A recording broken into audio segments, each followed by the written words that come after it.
Tournez-le à droite. Si vous forcez, vous allez le casser. Ça veut pas sortir, Bob. Poussez-le vers l'avant.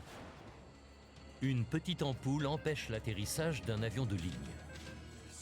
On se prend la tête avec de la camelote sur un avion pareil. Ce problème mineur non résolu en entraîne un bien plus grave. On est toujours à 2000 pieds, non? Et c'est quoi ce bazar?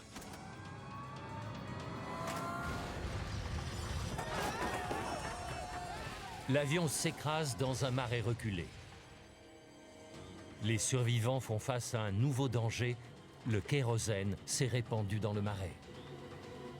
Ne craquez pas d'allumettes! Il y a un avant et un après le crash d'Eastern 401. L'enquête va révéler qu'un danger étonnant se cache dans le cockpit de tous les avions de ligne.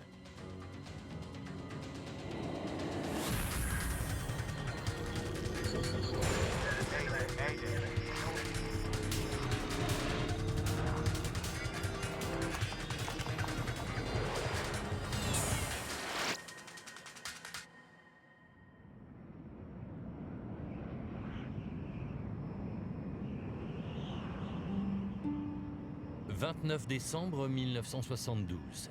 Le monde est entré dans l'ère des gros porteurs. Le Lockheed L-1011 TriStar est l'avion commercial le plus avancé qui soit. Celui-ci fait route vers la Floride. Le TriStar de Lockheed était une machine prodigieuse. C'était un superbe avion à la fois très puissant et très innovant. La cabine est spacieuse et silencieuse, et le service de première qualité. Bob Loft est le commandant du vol 401 d'Eastern Airlines. Il travaille pour la compagnie depuis plus de 30 ans. L'officier pilote de ligne s'appelle Albert Stockstill et le mécanicien navigant Donald Repo. L'avion a quitté le froid mordant de New York et descend vers Miami. Bienvenue à Miami. La nuit est très belle et la température au sol est d'une vingtaine de degrés. Allez-y, sortez le train.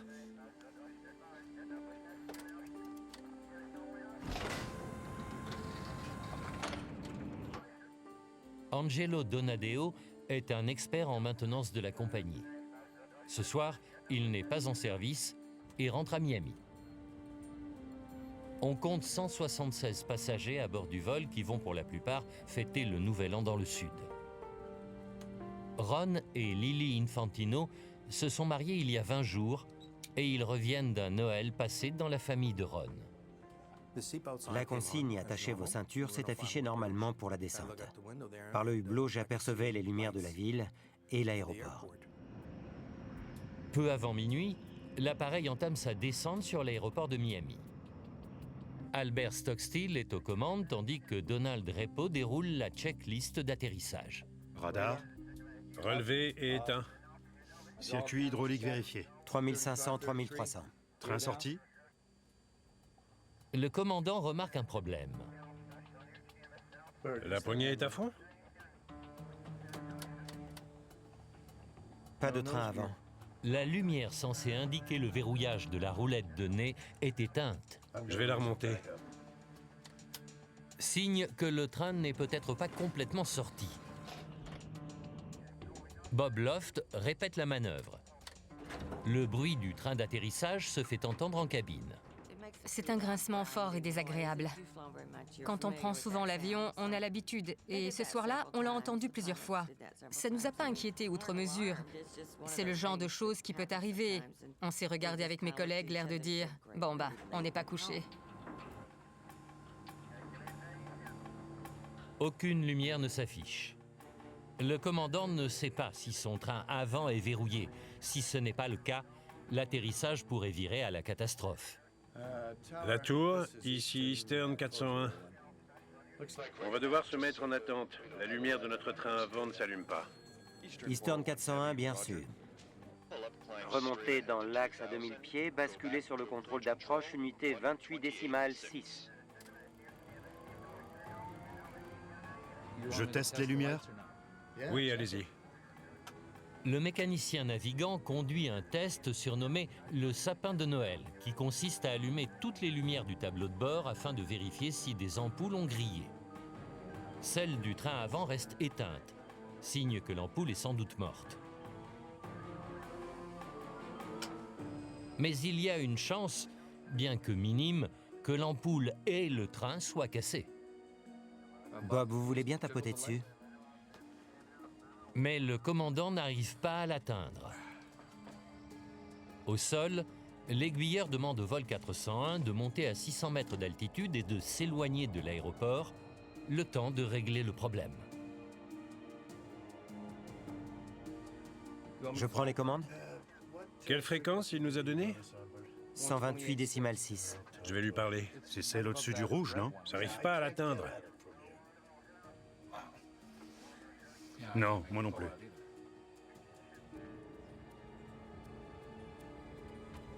C'est une nuit sans lune. Alors que l'appareil se détourne de Miami, il fait nuit noire dehors. Brusquement, c'était de nouveau le noir total dehors. On repartait vers l'ouest en direction des Everglades. Le copilote est aux commandes, mais le commandant a besoin de lui pour résoudre le problème. Mettez le pilote automatique. Oui. Le TriStar est équipé d'un pilote automatique de dernière génération, capable de faire atterrir l'appareil sans l'aide des pilotes. Albert Stockstill le programme pour voler à 2000 pieds, soit 600 mètres. Essayez de sortir cette ampoule.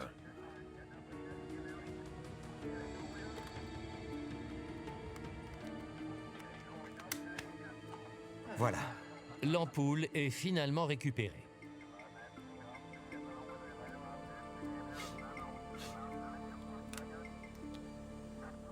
Richard Pragluski est ingénieur aéronautique. C'est un habitué de ce vol et il sent bien que l'avion rencontre des problèmes techniques. On se dirigeait vers les Everglades. Je savais que quelque chose ne tournait pas rond parce que quand il y a un simple retard, on est mis en circuit d'attente. L'épine dans le pied de l'équipage s'enfonce davantage, le copilote n'arrive plus à remettre l'ampoule à sa place. Poussez l'interrupteur vers l'avant. Ben voilà que vous l'avez mis de travers maintenant. Eastern 401, virez à gauche, cap 300. Reçu 300, Eastern 401. Bon allez, descendez voir si le train est sorti là. La soute électronique est située sous le poste de pilotage.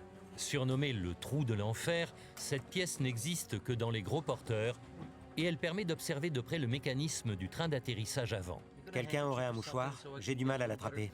En bas, puis à droite. Il me faut un truc pour l'attraper. Et une fois à gauche. Descendez et allez voir comment réagit le train. Ça veut pas sortir, Bob. Avec des pinces, ce serait plus simple. J'en ai, mais si vous forcez, vous allez tout casser. Ah, et puis ça suffit maintenant. Allez vérifier si le train est bien aligné sur le rouge, c'est le plus important.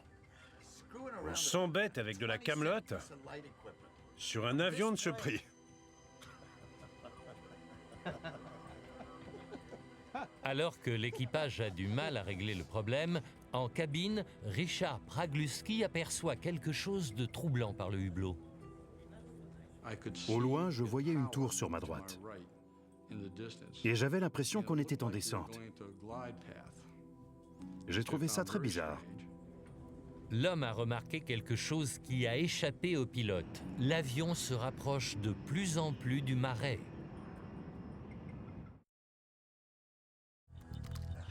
C'est pas dans le bon sens. C'est un carré, non? Alignez-le dans le trou. Je sais pas ce qui retient ce truc là-dedans. Il y a toujours un souci. On va être en retard. Sans lumière verte, impossible de savoir si le train est verrouillé.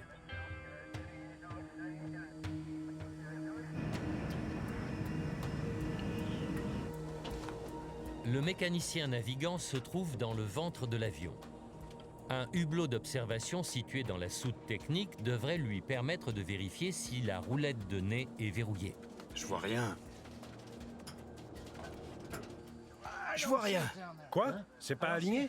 Il fait trop noir pour qu'on y voit quoi que ce soit. Même avec une torche, j'y vois rien. Le puits est allumé? Pardon? La lumière du puits est allumée? Le commandant Loft a oublié d'allumer les phares à l'extérieur de l'appareil qui permettent d'éclairer le train. Retournez voir.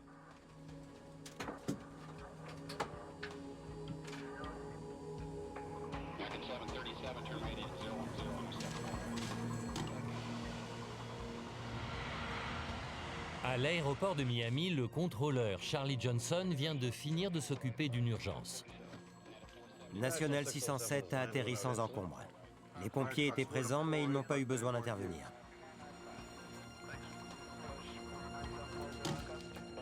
Il s'aperçoit que le vol 401 est passé de 2000 à 900 pieds. Mais ça ne le préoccupe pas pour autant. Il n'est pas rare que le radar indique une donnée erronée le temps de quelques balayages. Eastern 401. Comment ça se passe de votre côté? Ça va. On aimerait faire demi-tour et revenir s'aligner. Le commandant estime qu'il aura bientôt confirmation que le train est verrouillé. Il demande à revenir sur l'aéroport. Eastern 401, virez à gauche, cap unité 80.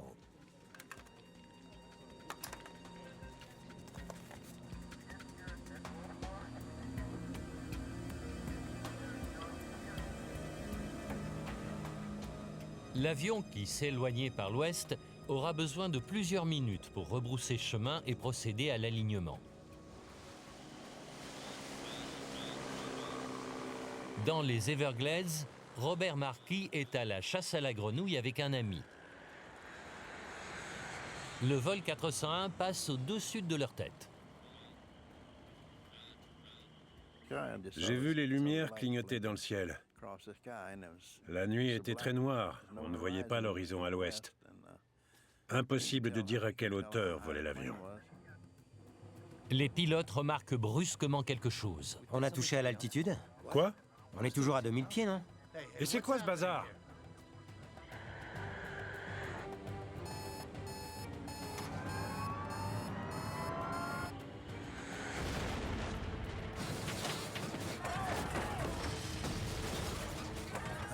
Les lumières de la cabine se sont mises à vaciller et j'ai entendu un bruit. J'ai eu l'impression d'être balancé très violemment. Et ensuite, c'était le chaos.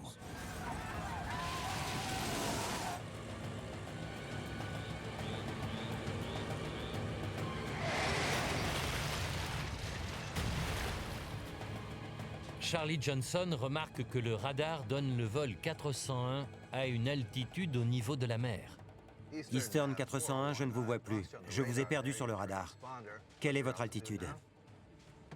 Il ne reçoit aucune réponse. C'est un autre appareil qui va faire état d'un fait troublant. Miami approche, ici National 611. On vient de voir un énorme éclat de lumière vers l'ouest. On ne sait pas ce que c'est, mais on voulait vous prévenir.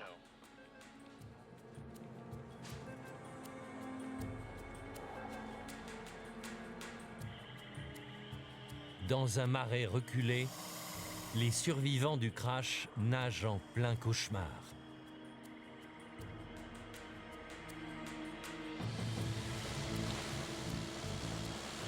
Robert Marquis fonce vers les lieux de l'accident. J'ai mis la gomme, vraiment. Mais il m'a bien fallu un quart d'heure pour arriver sur place.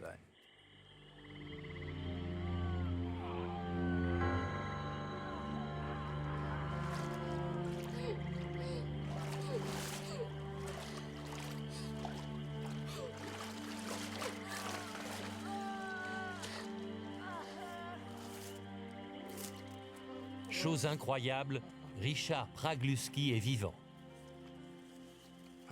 Je sentais que j'étais vraiment mal en point. Mes vêtements étaient en lambeaux. J'étais quasiment torse nu et j'avais des morceaux de chair qui pendaient de mes bras. Je savais aussi que quand on est en état de choc, on ne ressent pas la douleur. J'étais grièvement blessé tout en sachant que la douleur se réveillerait plus tard. Je devais rester calme et sortir de là. Parce que plus je restais dans le marais dans cet état, plus je risquais d'y passer. Ron Infantino a été assommé lors de l'impact. Il se réveille dans le marais. J'ai été projeté à plusieurs mètres. J'étais loin de tout le monde. Je n'avais personne autour de moi. Lily. Lily. Il est gravement blessé. Son épouse, Lily, qui était assise à côté de lui, est introuvable.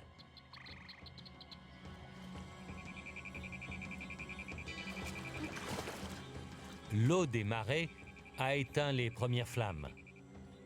Mais les 20 tonnes de kérosène qui se sont répandues représentent une vraie menace.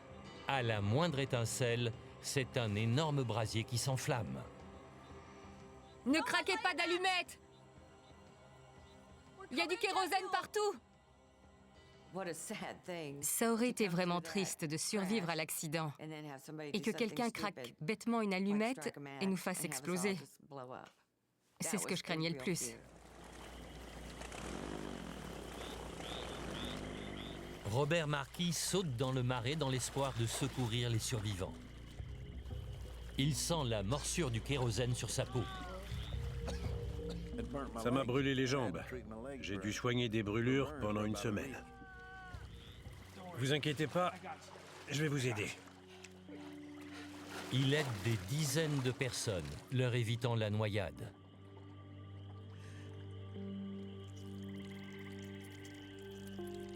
Isolé des autres passagers et dans l'incapacité de bouger, Ron Infantino doit faire face à une nouvelle menace mortelle. Au bout d'un certain temps, j'ai commencé à entendre des alligators et des serpents. Je les sentais revenir petit à petit dans leur environnement naturel. Si une de ces bêtes arrivait jusqu'à moi, j'étais mort. Je n'avais aucun moyen de me défendre.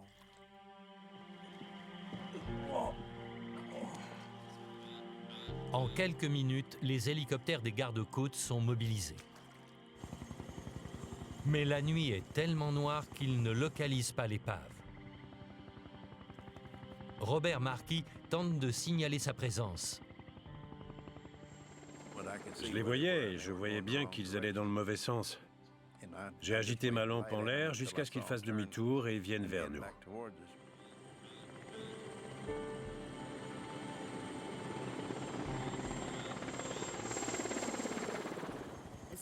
J'avais l'impression qu'on était dans le marais depuis des heures quand on a entendu les secours. Quel bonheur d'entendre un hélicoptère. C'était le signe qu'ils savaient qu'on était là.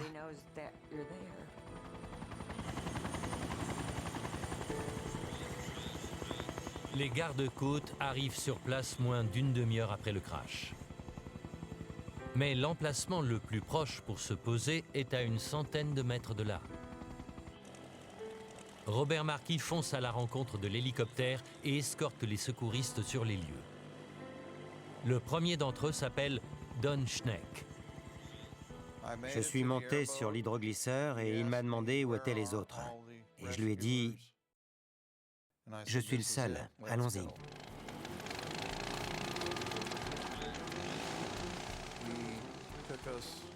Il m'a emmené jusqu'à un certain point, au-delà duquel il ne voulait pas aller, de peur d'écraser des gens. Il a précisé qu'il y avait des corps de tous les côtés.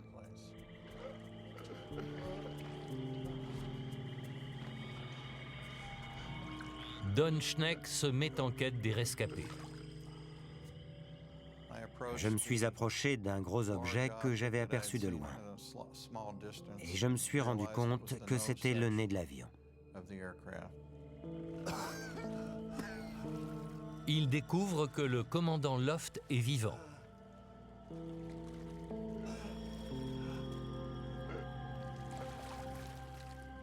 Il était dans un sale état.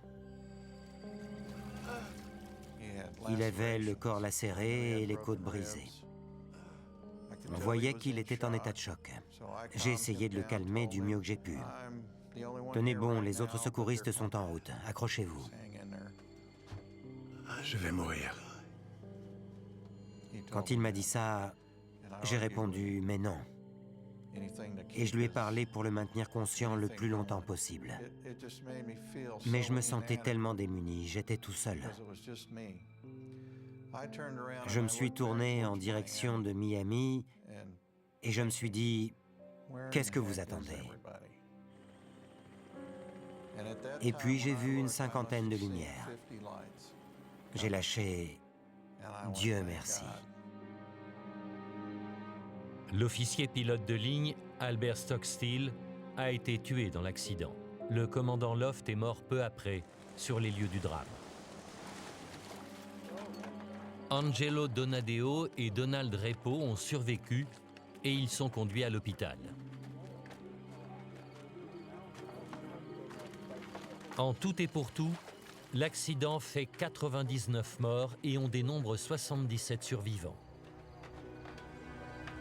À l'aube, tous les blessés ont été pris en charge dans les hôpitaux de Miami. Ron Infantino doit encore se battre pour rester en vie. Un prêtre était venu me faire les derniers sacrements. J'ai compris que je vivais mes dernières heures. C'était terriblement angoissant. Et d'un autre côté, je n'arrêtais pas de demander si Lily avait été retrouvée. On se serait cru chez les fous cette nuit-là. Lily. Où est Lily?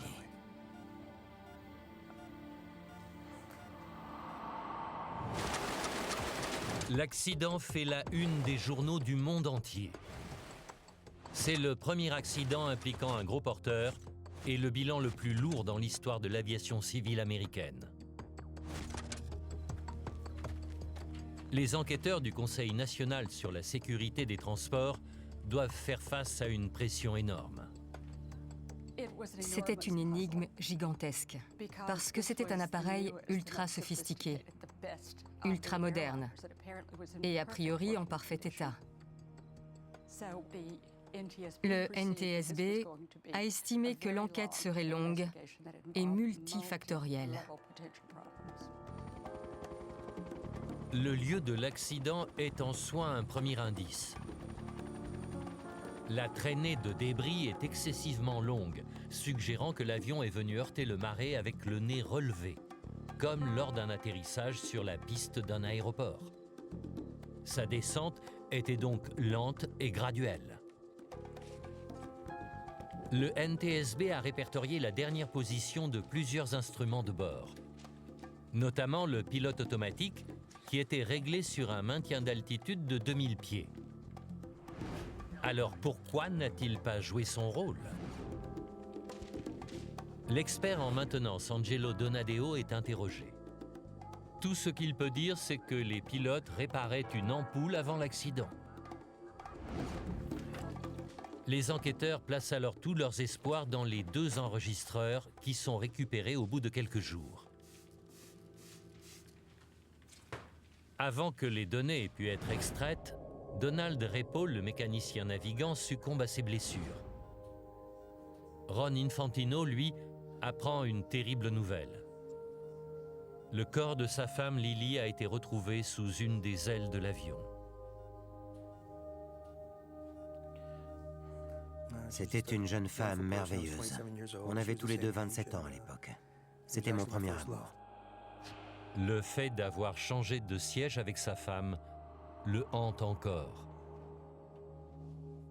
Ils avaient changé de place plus tôt au cours du vol, quand elle s'était levée pour aller aux toilettes. Elle a été éjectée dans le marais, s'est noyée et lui a survécu. Le marais s'est révélé une bénédiction et une malédiction.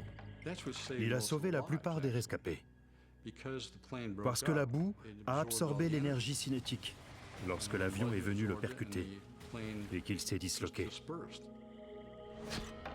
La vase de l'eau du marais a également eu l'avantage d'obstruer certaines blessures, évitant ainsi des hémorragies mortelles.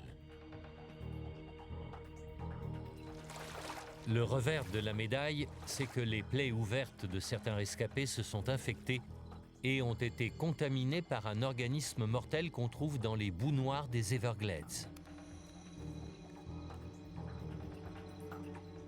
Cette bactérie déclenche une infection appelée myonnécrose clostridienne, qui peut tuer un être humain en 2 jours.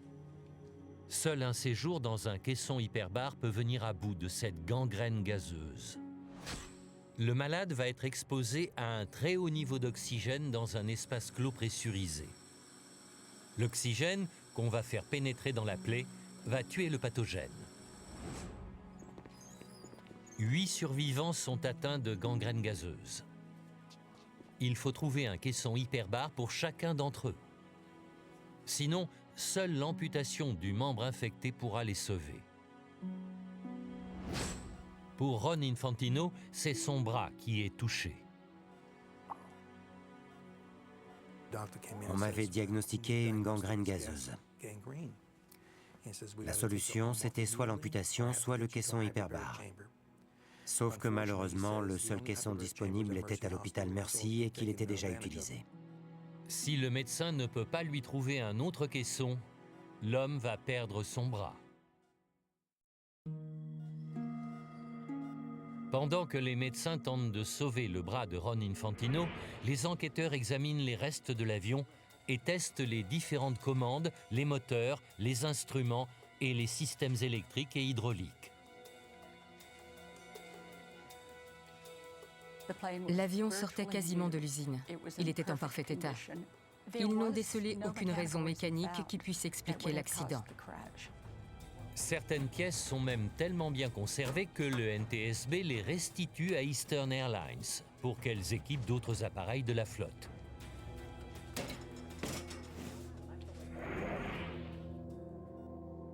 Un caisson hyperbare disponible est finalement trouvé pour Ron Infantino sur une base de la marine à Panama. Il passe 40 heures à l'intérieur. L'oxygène à haute pression finit par avoir raison de la bactérie et lui sauve la vie. Messieurs, on a 3 causes à explorer. Comment un avion de ligne dernier cri, sans le moindre problème mécanique, a-t-il pu plonger de 600 mètres sans que l'équipage ne s'en rende compte? Les enquêteurs se penchent sur plusieurs raisons possibles, au premier rang desquelles une incapacité légère du commandant de bord. L'autopsie de Bob Loft fait état d'une découverte majeure. Une grosse tumeur non détectée était présente dans son cerveau. Elle appuyait sur la partie responsable de la vision. D'après ses dossiers médicaux, la vision de son œil gauche avait décliné rapidement entre 50 et 52 ans. Les médecins estiment que sa vision périphérique était réduite. La tumeur a donc pu créer des points aveugles. Et comme toute son attention était focalisée sur l'ampoule, il est probable qu'il n'avait pas perçu les avertissements de son altimètre. On est toujours à 2000 pieds, non? Mais c'est quoi ce bazar? Pour en apprendre davantage sur Bob Loft, les enquêteurs interrogent son entourage et épluchent ses dossiers médicaux. A priori, la famille et les proches du commandant n'étaient pas au courant de ses problèmes de vue. C'était un excellent tireur sportif. Il faisait notamment du tir à la tourterelle, qui sont des cibles très petites. D'après son dossier, des verres correcteurs pour le pilotage lui avaient été prescrits suite à un examen médical récent. Mais ses problèmes de vue ne seraient pas réellement en cause. Il avait 55 ans. Qui ne porte pas de lunettes à 55 ans? Très peu de gens. Joe Davis, le médecin qui a conduit l'autopsie, m'a expliqué qu'il n'y avait aucune raison de penser que la tumeur avait eu un effet néfaste sur la vision du commandant, même si effectivement, elle appuyait sur certaines zones cérébrales. Pour lui, ça n'avait joué aucun rôle dans l'accident. Les enquêteurs ne s'expliquent toujours pas la descente inopinée du vol 401. Mettez le pilote automatique.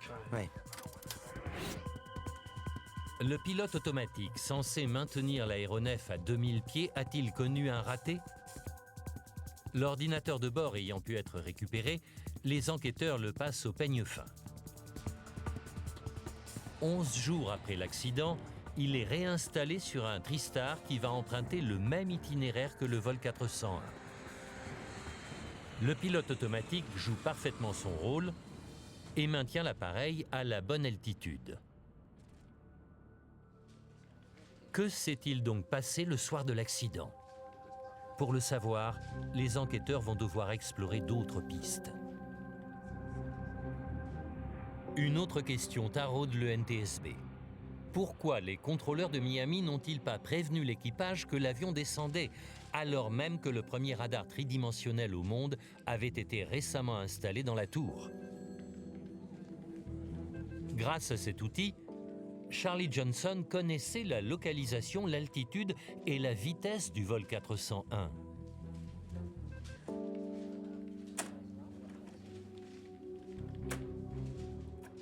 National 607 déclare une urgence. En écoutant les échanges avec la tour, Mobilisation immédiate des secours.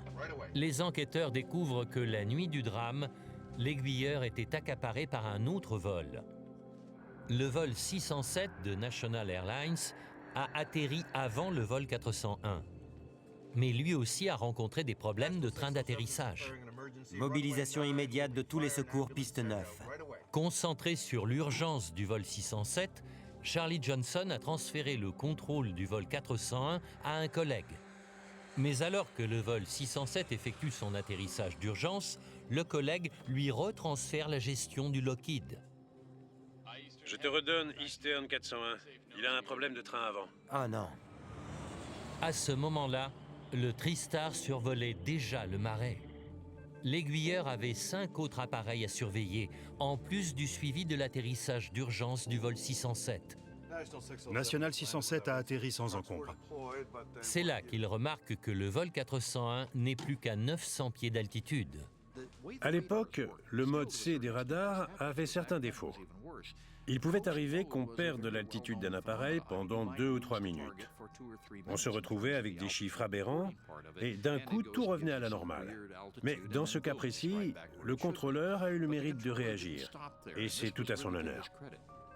L'homme décide de contacter l'équipage. Eastern 401. Comment ça se passe de votre côté? Ça va. On aimerait faire demi-tour et revenir s'aligner. Eastern 401. Tournez à gauche, cap unité 80. Après ce bref échange, le contrôleur estime qu'il n'y a pas de problème. Eastern 401. Comment ça se passe de votre côté? Ça va. Les enquêteurs en concluent qu'à ce moment-là, seul Charlie Johnson avait remarqué que l'avion perdait de l'altitude.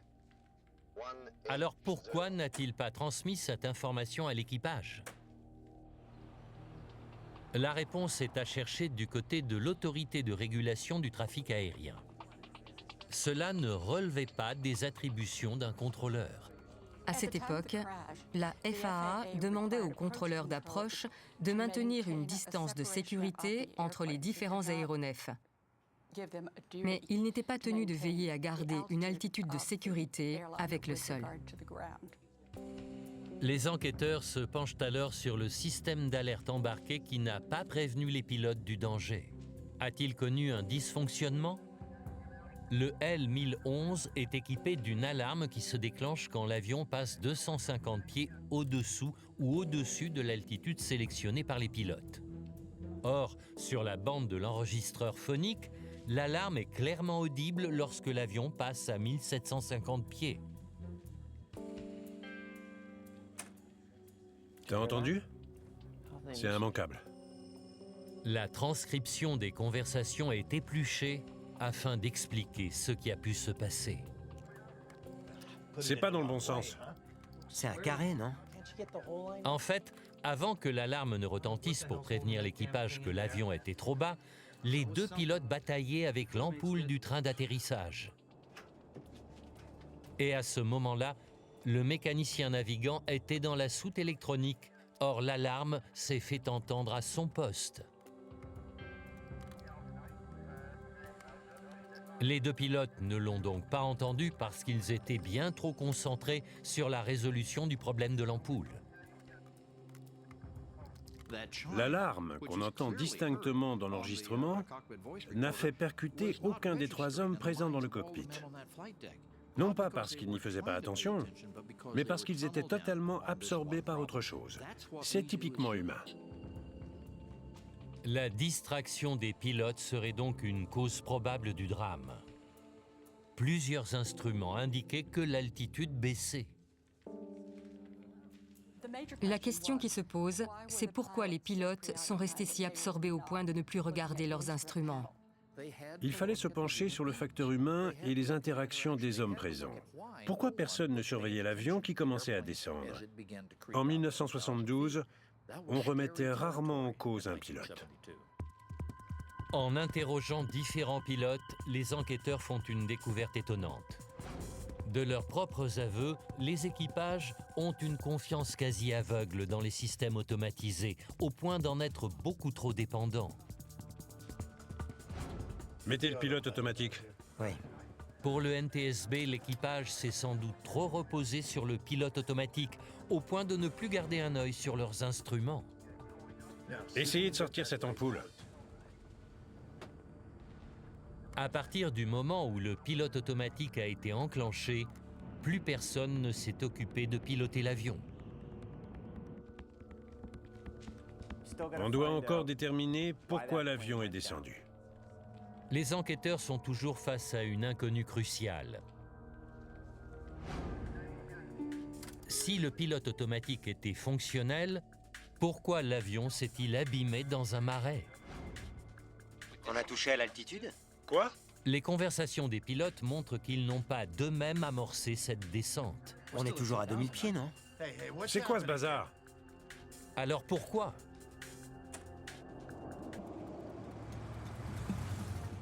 La réponse émerge lorsque le NTSB conduit une audience publique à Miami 2 mois après le drame.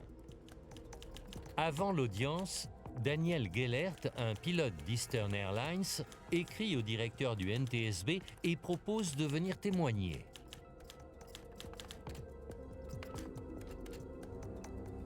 Lors de ses vols sur L1011, il a remarqué des anomalies. En 1972, le monde de l'aviation commerciale voyait d'un très mauvais œil qu'un pilote passe outre son supérieur hiérarchique et aille dire au NTSB « Moi aussi j'ai rencontré ce souci ». À l'époque, les compagnies fonctionnaient beaucoup plus en vase clos.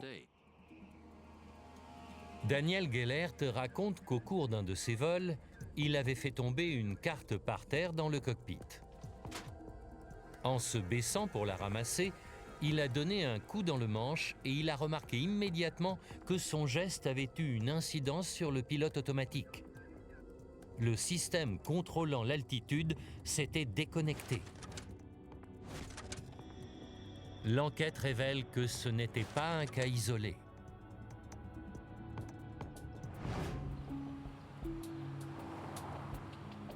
En fait, 17 jours après la catastrophe, Eastern Airlines envoie une note de service à ses équipages sur TriStar, les prévenant qu'un petit coup, même léger, pouvait débrancher le pilote automatique.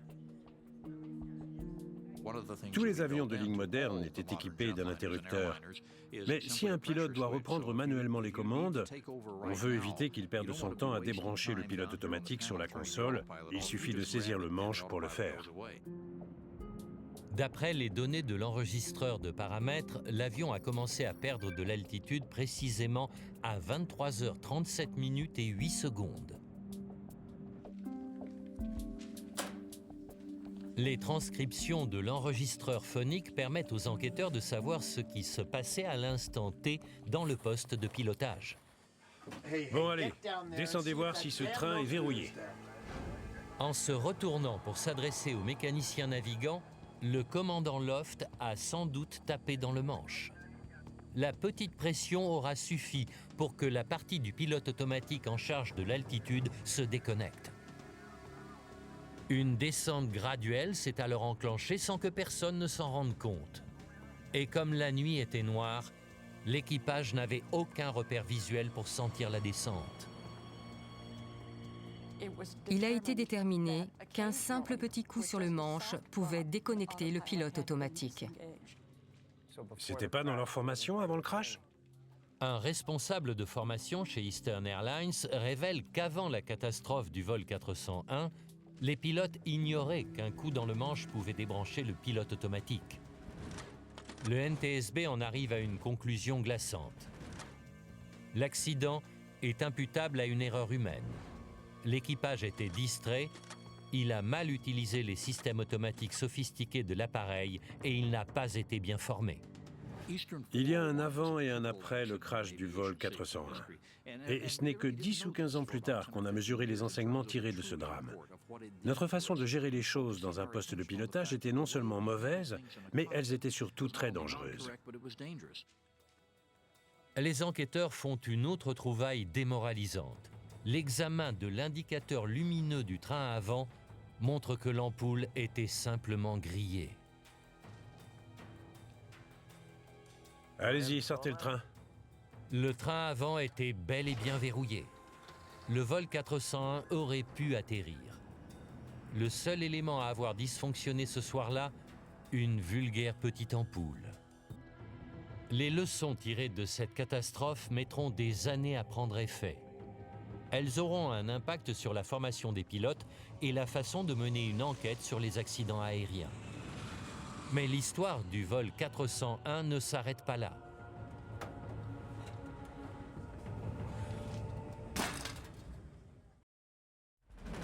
Pour le NTSB, l'enquête sur le vol 401 d'Eastern Airlines est terminée. Plusieurs recommandations sont faites pour éviter qu'un tel drame ne se reproduise. D'après les nouvelles régulations, les contrôleurs aériens devront prévenir les équipages lorsque leur avion s'approche trop près du sol. Mais la plus grande leçon à retenir sera entérinée 4 ans plus tard. En 1977, aux îles Canaries, deux 747 se percutent sur la piste de l'aéroport de Tenerife. C'est la catastrophe aérienne la plus mortelle de tous les temps. On est paré au décollage. Attendez pour décollage. 1736, rappelez piste dégagée. Cet accident est imputable à une série de mauvaises communications. Il n'a pas dégagé? Comment ça? Il n'a pas dégagé, le Paname? Mais si! D'après les experts, l'erreur humaine est la cause de 70% des accidents.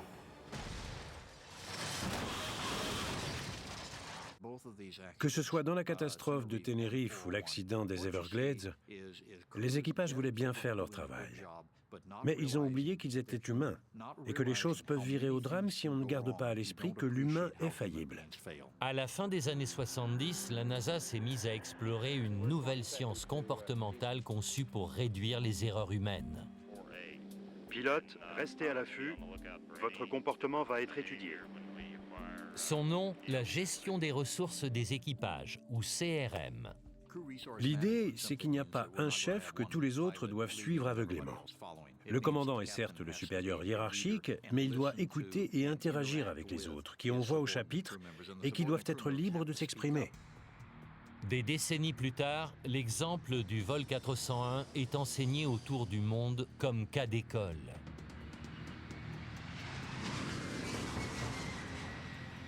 Le problème, c'est qu'à l'époque, personne n'a appris à ces hommes qu'en cas de difficulté, la responsabilité première du commandant de bord, c'est de garder le contrôle de son appareil.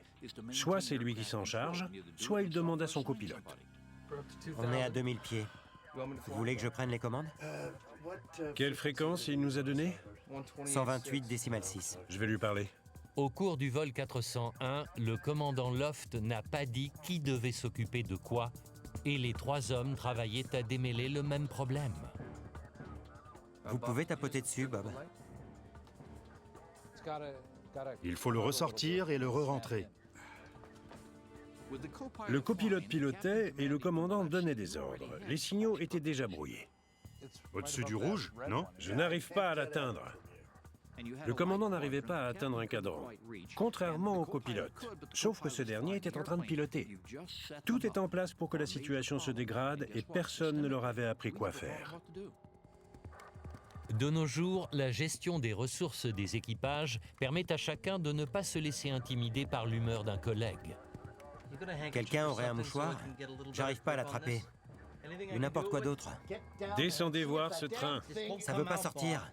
Dans ce cas, le commandant a un problème d'ampoule. Voilà, vous l'avez mis de travers maintenant. Il est très agacé. Le copilote, qui n'a fait qu'empirer le problème, va s'en vouloir. Je comprends pas ce qui retient ce truc là-dedans. Don Repo va être énervé de devoir descendre pour régler le problème, d'autant qu'il ne verra rien et qu'il va devoir le dire aux autres. Je vois rien. Ils sont tous sur les nerfs. C'est pas aligné? Je ne vois rien. Avec autant d'esprit échauffé, ce n'est pas le moment de dire au commandant « vous n'auriez pas dû faire ci ou ça ». L'évolution de la sécurité aérienne a permis de tirer des leçons de tout ça et d'en faire profiter d'autres secteurs. Suite au drame du vol 401, une meilleure répartition des tâches dans le poste de pilotage a entraîné moins d'accidents. Ce crash a eu également d'autres répercussions plus étranges. Pendant un temps, Les fantômes des pilotes du vol 401 semblaient hanter d'autres équipages d'Eastern Airlines. Plusieurs passagers et membres d'équipage ont raconté avoir vu des apparitions des pilotes décédés.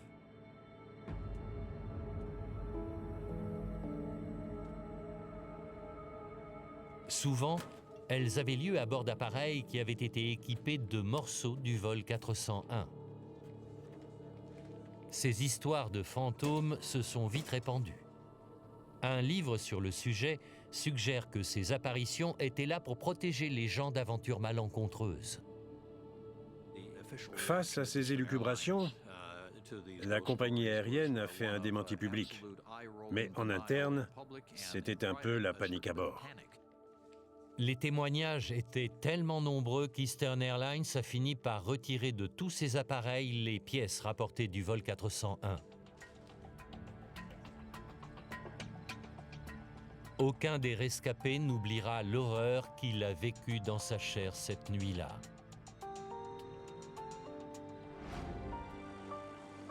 « 35 ans plus tard, en 2007, nombreux sont ceux à s'être rendus dans le marais des Everglades pour saluer l'héroïsme de Robert Markey. Nous tenons sincèrement à vous remercier du fond du cœur. Beaucoup de ceux qui s'en sont sortis le doivent à Robert Markey. Il était sur son hydroglisseur et il les voyait se noyer et il a sauvé ceux qu'il pouvait.